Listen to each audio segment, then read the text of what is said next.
Bonjour à toutes et à tous, Laurent Vallée pour Cup of Forex. On va tout de suite démarrer une petite analyse sur l'AUD USD, un produit qui est intéressant, on va le voir tout de suite pourquoi. Alors tout d'abord, vous allez voir qu'on a une structure ici. Alors vous allez le voir, hein, ici une structure, voilà, une droite descendante qui est proposée ici, vous le voyez, qui est largement respectée par 3 points ici, ici et là. Mais ce qui va être encore plus intéressant, c'est aussi que le produit se trouve, a buté sur un support sur la zone des 71, allez 70, on va arrondir la zone des 71-70, c'est une zone de support. Et maintenant, ça va être intéressant de voir quelle va être l'évolution justement du produit. Alors vous allez voir qu'en 4 heures, eh bien, ça devient encore plus intéressant. Ça devient plus intéressant parce que voilà, vous voyez, on a très bien, on a cette structure, on a notre support. Alors on voit pas le second point qui est plus à droite, plus à gauche, excusez-moi.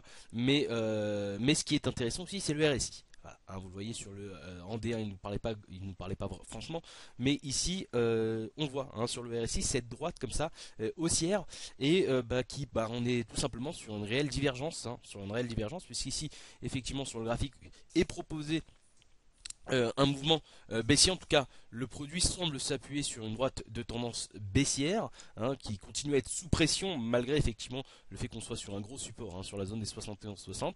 Mais le RSI semble indiquer ici effectivement plutôt voilà, un mouvement haussier qui s'appuyait sur une droite de tendance haussière. Donc lequel des deux a raison? C'est la grande question. En tout cas, on est sur une divergence et on est sur un point intéressant, très intéressant. Il y a de l'indécision pour le moment. Il est difficile à mon sens de se positionner.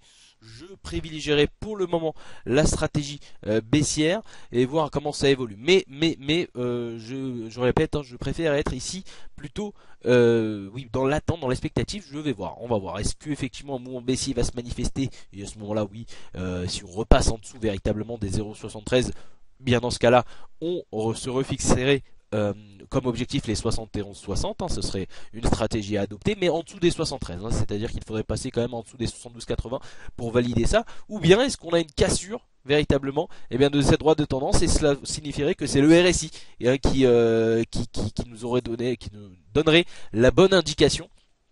Et à ce moment-là, effectivement, on pourrait avoir une accélération assez franche. Mais pour cela, il faudrait passer véritablement à avoir une bougie qui franchit. Il y a une vraie cassure de cette droite de tendance. Pour le moment, on n'y est pas.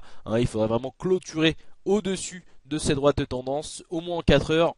Préférence en journalier, une bougie journalière qui viendrait clôturer au-dessus de ce niveau de cette droite de tendance véritablement pour valider tout ça. En tous les cas, il doit y avoir des choses qui vont se passer sur ce produit.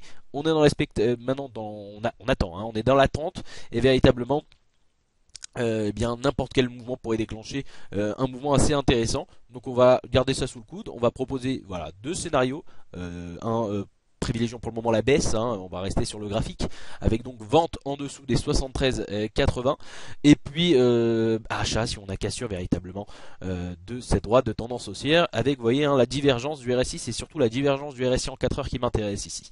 Voilà, donc on fera un point peut-être demain ou dans les prochains jours, en tout cas dès qu'il y a le mouvement qui sera déclenché, on vous proposera une nouvelle analyse et voir un petit peu vers où on peut se diriger, vers quel point on peut se diriger sur ce produit. Bonne journée à tous.